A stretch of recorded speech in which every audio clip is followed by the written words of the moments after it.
80, جس میں جناب داؤد کا ذکر ہے. آیت ابھی ہم پڑھتے ہیں کیونکہ ہماری پوری گفتگو میں آیتیں بہت زیادہ ہو جائیں گی. کچھ ہم پوری پڑھیں گے, کچھ آدھی پڑھیں گے, کچھ کی طرف اشارہ کریں گے, کچھ کا ترجمہ کریں گے, تاکہ کم وقت میں زیادہ چیزیں آپ کے سامنے آ جائیں, اور حوالے بہرحال ضرور دیں گے. سورہ انبیاء کی آیت 80 ہے اور اس میں ذکر ہے جناب داؤد کا. اور جناب داؤد کا ہم واقعہ پہلے آپ کو بتا دیں.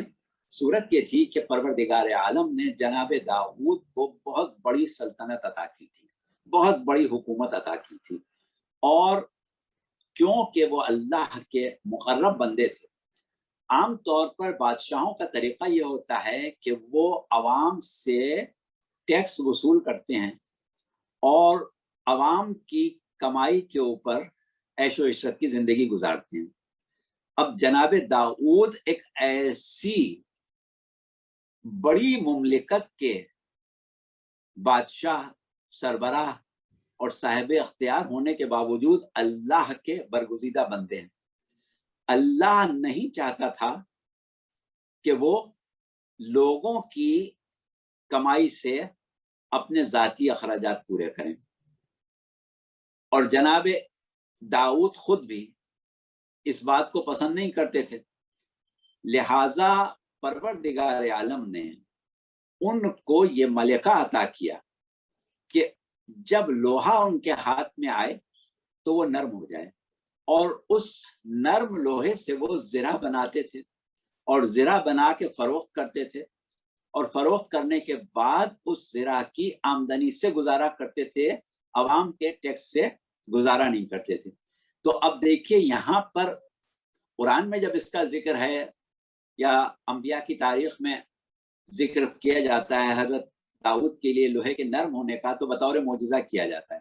لیکن اگر ہم اس اعتبار سے اور اس تناظر سے دیکھیں تو یہ اس تعریف کی روح سے معجزہ نہیں ہے کہ جو ان کی نبوت کی حقانیت کی دلیل ہو, بلکہ یہ وہ ملکہ ہے جو پروردگار عالم نے مستقل طور پر ان کو عطا کیا ہے, اور انہوں نے اس کو اپنے ذریعہ معاش کے طور پر استعمال کیا.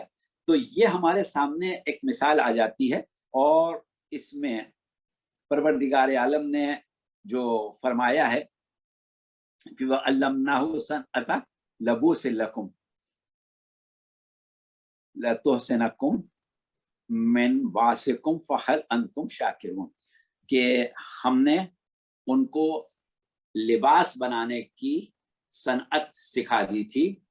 اب اس کے بعد میں آگے جا کے اس لباس کی وضاحت کی ہے کہ تاکہ جو جنگ میں کام آئے, تو وہ لوہے سے کا لباس یعنی زرہ تھا جو جنگ میں کام آتا تھا. تو اس اعتبار سے جناب داؤد کے لیے یہ چیز ملتی ہے کہ انہوں نے اس کو اپنے لیے استعمال کیا. اچھا, لیکن یہی صورتحال جب ہم آگے بڑھتے ہیں تو جناب سلیمان کے لیے بھی آ جاتی ہے, اور حضرت سلیمان کا جو معاملہ ہے وہ پروردگار عالم نے بیان کر دیا ہے سورہ نمل میں 16ویں آیت میں ہے کہ پروردگار عالم نے کہا کہ ہم نے سلیمان کو داؤد کا وارث بنایا. وَوَرِثَ سُلَيْمَانَ دَاوُودَ وَقَالَ يَا أَيُّهَا النَّاسُ عَلَّمْنَاهُ مَنطِقَ الطَّيْرِ وَأُوتِينَا مِنْ كُلِّ شَيْءٍ.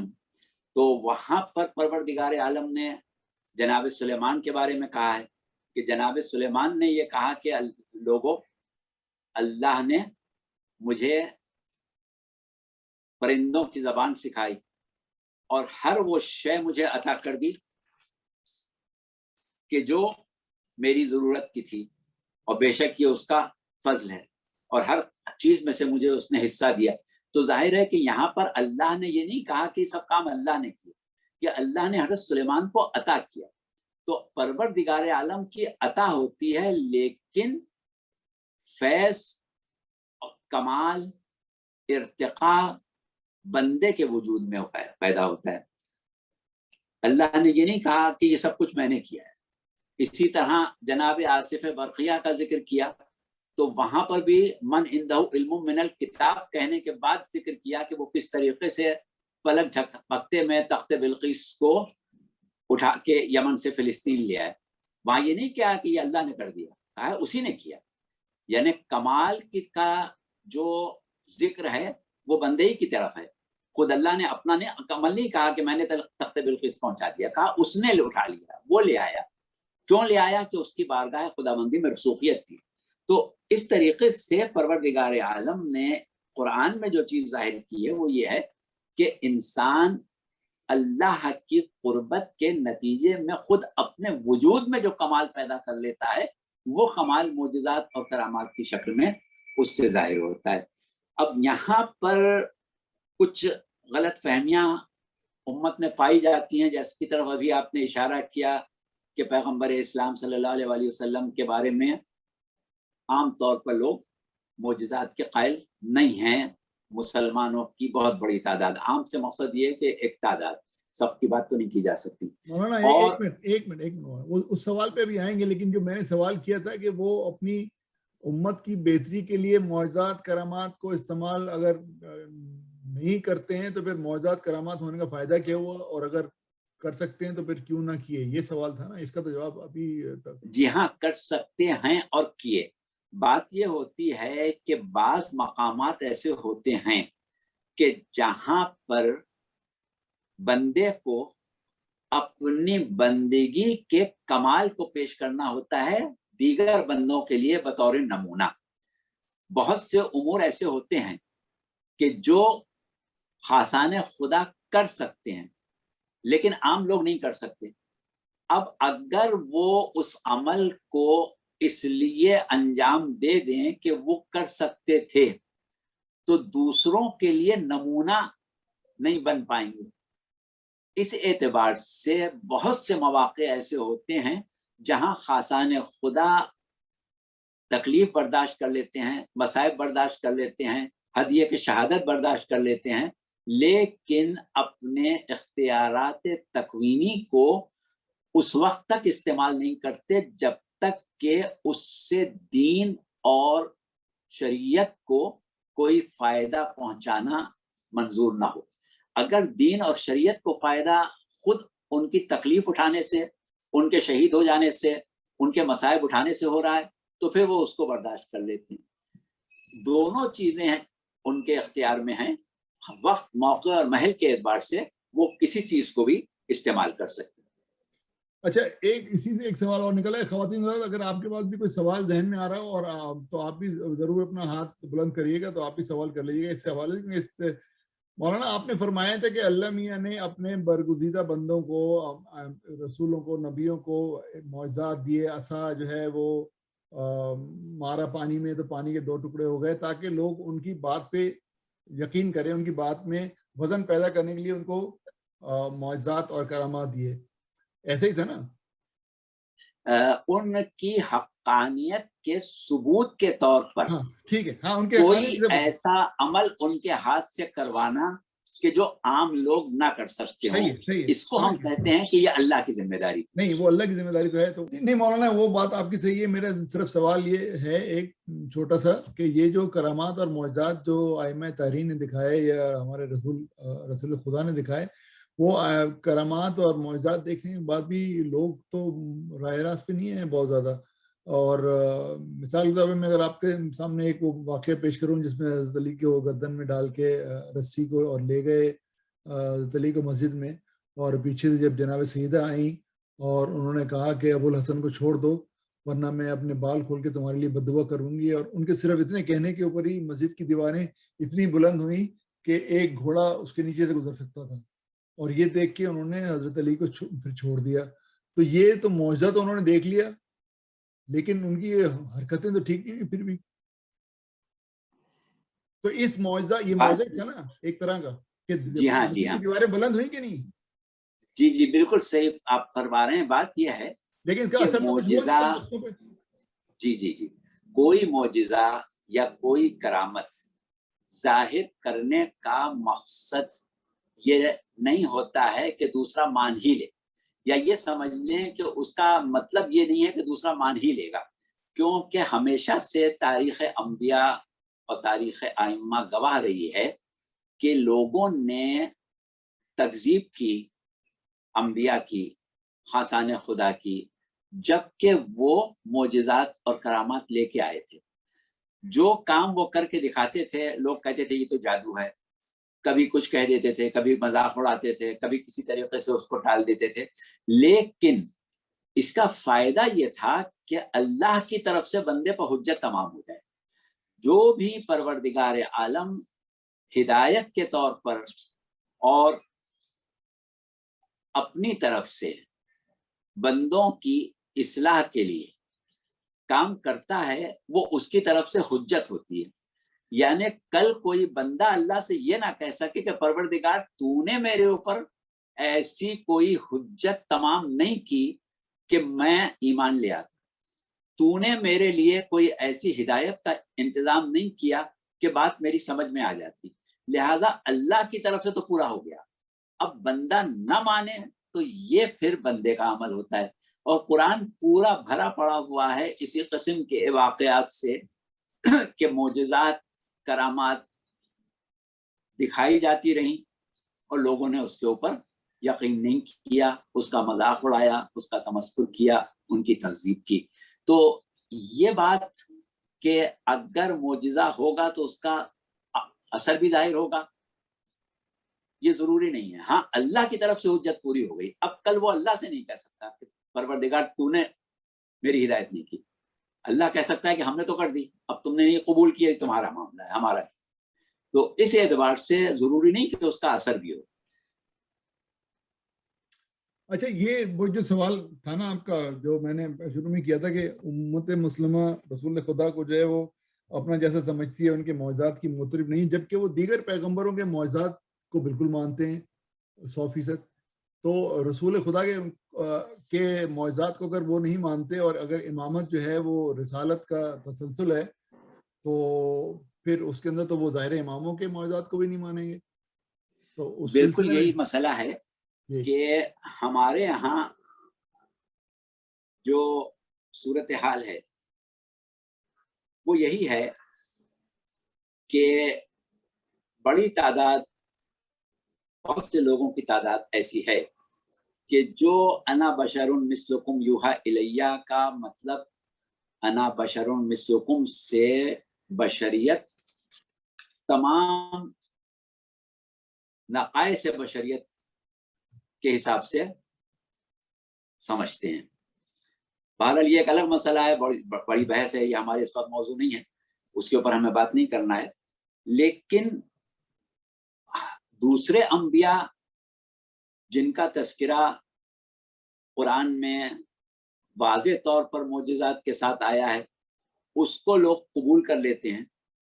اور ایک بحث ہمارے ہاں کافی عرصے سے چل رہی ہے، پاکستان میں بعض ذرائع ابلاغ پر بھی وہ بحث چلی کہ لوگوں نے یہ کہا کہ پیغمبر اسلام صلی اللہ علیہ وآلہ وسلم کے لیے پروردگار عالم نے قرآن کو معجزہ بنا کے بھیجا ہے اور اس کے علاوہ باقی معجزات کا انکار کر دیا، اور کہا کہ دیگر انبیاء والے معجزات جو ہیں ان کو ہم رسول اللہ کے بارے میں قبول کرنے کے لیے وہ تیار نہیں ہو رہے تھے.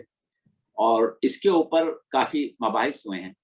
اب بات یہ ہے کہ ہماری جو گفتگو ہو رہی ہے یہاں وہ ہے امامت کے موضوع پر، اور مسئلہ یہ ہے کہ اگر ہم انبیاء اور خصوصاً پیغمبر اسلام صلی اللہ علیہ وآلہ وسلم کی معجز نمائی سے کوئی شخص انکار کر دے تو پھر ان کے اولیاء، ان کے اوصیاء اور ان کے بعد آنے والے ان کے نائبین و جانشین جو ہیں ان کے لیے بھی معجزات کی کوئی گنجائش باقی نہیں رہے گی.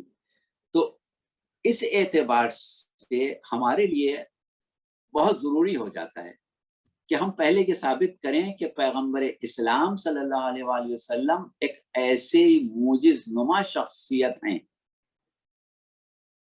کہ وہ تمام معجزات جو پروردگار عالم نے انبیاء ما سبق کو دیے تھے وہ سب بدرجہ اتم آپ میں موجود ہیں. وہ کسی شاعر نے کہا تھا نا کہ حسن یوسف دم سید بیضا داری ان چخو محمدارن تو تنہا داری.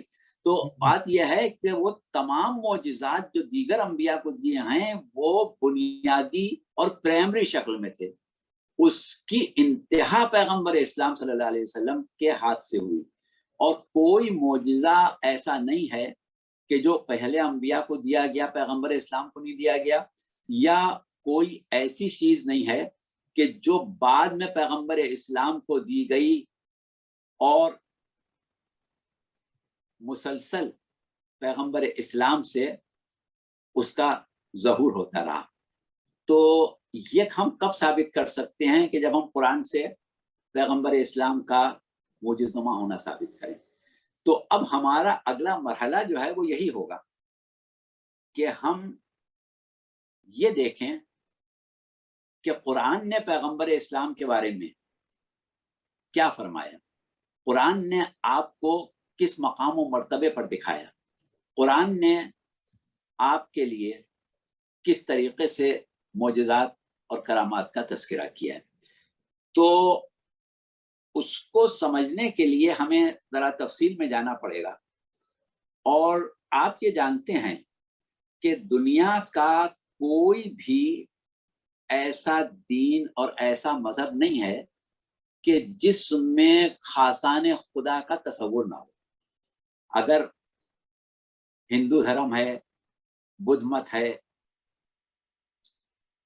آتش پرست مجوسی ہیں، یا اور عیسائیت ہے، دیگر مذاہب ہیں، کسی مذہب میں بھی آپ چلے جائیں، ان کے ہاں خاصان خدا کا، اوتار کا تصور ہے، اور ان سے معجزات کے ظہور کی پوری تفصیلات ان کی کتابوں میں ملتی ہیں۔ خود انجیل میں معجزات کا بہت زیادہ ذکر ہے، اور معجزہ ایک ایسی اصطلاح ہے کہ یونانی سے فرانسیسی میں آئی، اور فرانسیسی سے انگریزی میں میراکولم، اور اس سے میراکل کا لفظ بن گیا، اور اس کے اوپر مستشرقین نے،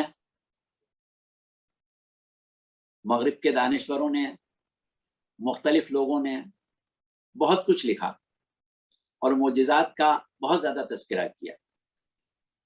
ہم یہ دیکھتے ہیں کہ کوئی مذہب بھی ہمیں ایسا نہیں ملتا جس میں معجزات کا تصور نہ ہو، لیکن آج عالم اسلام میں وہ نظریات جو یورپ اور امریکہ سے آئے، اس میں ان لوگوں کے نظریات کا بہت زیادہ اثر ہے کہ جنہوں نے مافوق العادت اور غیر معمولی امور اور واقعات کے واقع ہونے سے انکار کیا، اور یہی وجہ ہے کہ وہ طبقہ مسلمانوں میں بھی پیدا ہو گیا کہ جس نے انسان کی عظمت سے انکار کر دیا، انسان کی بزرگی سے انکار کر دیا، اور اس حد تک انکار کیا کہ موت کو بھی تقریباً فنا کا درجہ دے دیا، اور مرنے کے بعد ایک شخص کو ایسا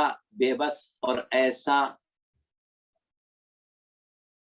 بالکل غیر محسوس وجود قرار دے دیا کہ حیات بعد از موت بھی کا عقیدہ بھی اس میں اس کی نظر ہو کے رہ گیا۔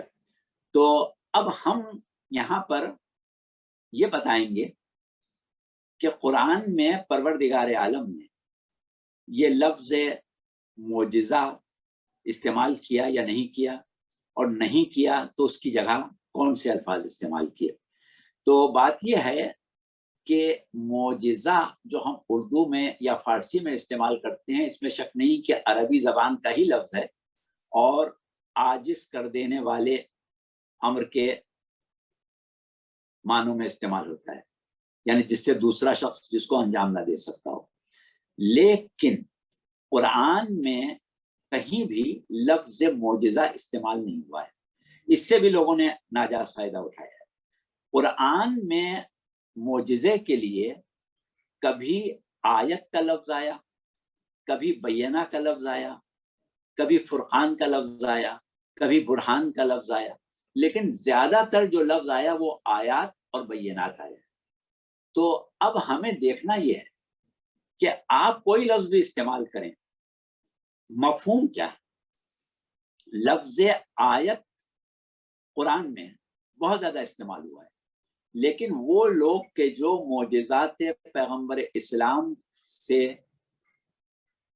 انکار کرنے والے ہیں وہ ہر جگہ آیت کا مطلب قرآن کی آیت لے لیتے ہیں، جبکہ ہم اگر ان آیات کی تلاوت کریں اور ان پر غور کریں تو ہم یہ دیکھیں گے کہ اس میں بہت سے مواقع ایسے ہیں جہاں لفظ آیت قرآن کی آیت کے لیے استعمال ہو سکتا ہی نہیں، بلکہ معنی ہی اس کے دوسرے ہوتے ہیں۔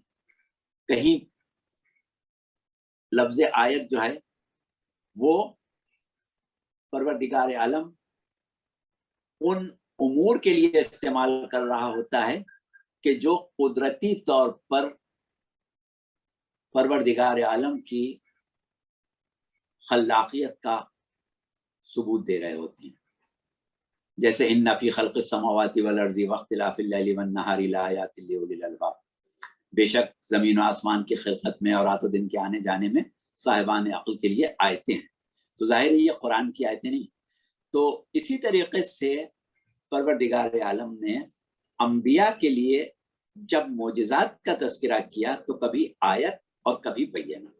تو ہم اس وقت ایسا کرتے ہیں کہ قرآن کی بہت سی آیتوں میں سے چند آیات کی طرف نشاندہی کریں گے، کچھ آیات پڑھیں گے، کچھ کا ترجمہ پڑھیں گے، اور یہ بتائیں گے کہ لفظ آیت جو ہے وہ قرآن میں کس معنوں میں استعمال ہوا ہے، لفظ بینہ قرآن میں کس معنوں میں استعمال ہوا ہے۔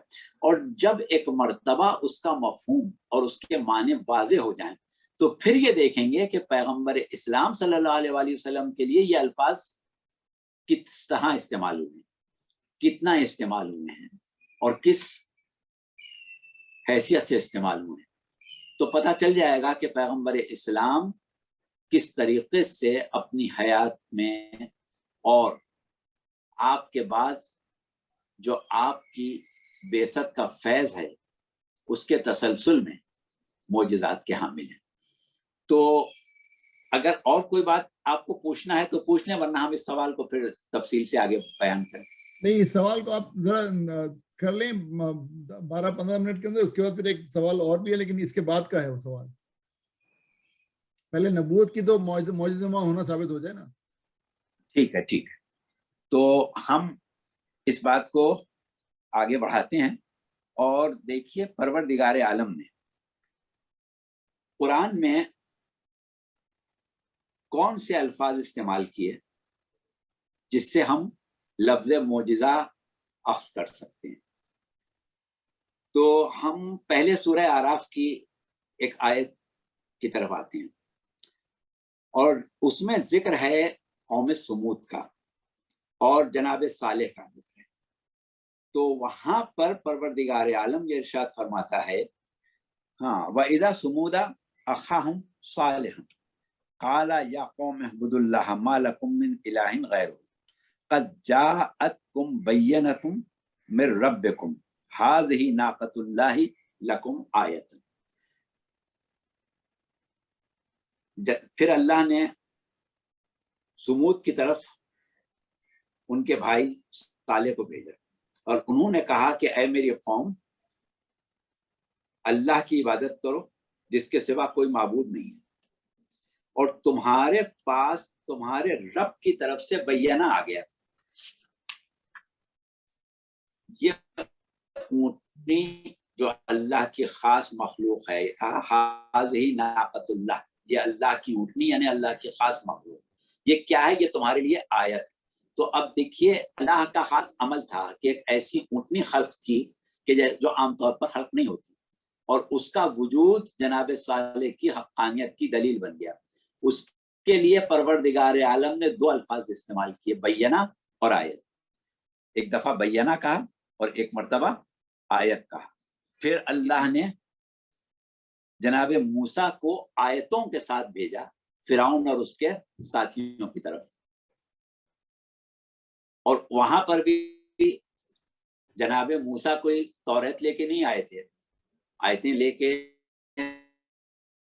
قولی آیتیں اللہ کی لے کے نہیں آئے تھے، بلکہ معجزات ہی لے کے آئے تھے، لیکن اللہ نے وہاں پر لفظ آیت استعمال کیا۔ پھر اسی طریقے سے آگے چل کے بینہ کا لفظ استعمال کیا کہ قد جئتم بینۃ،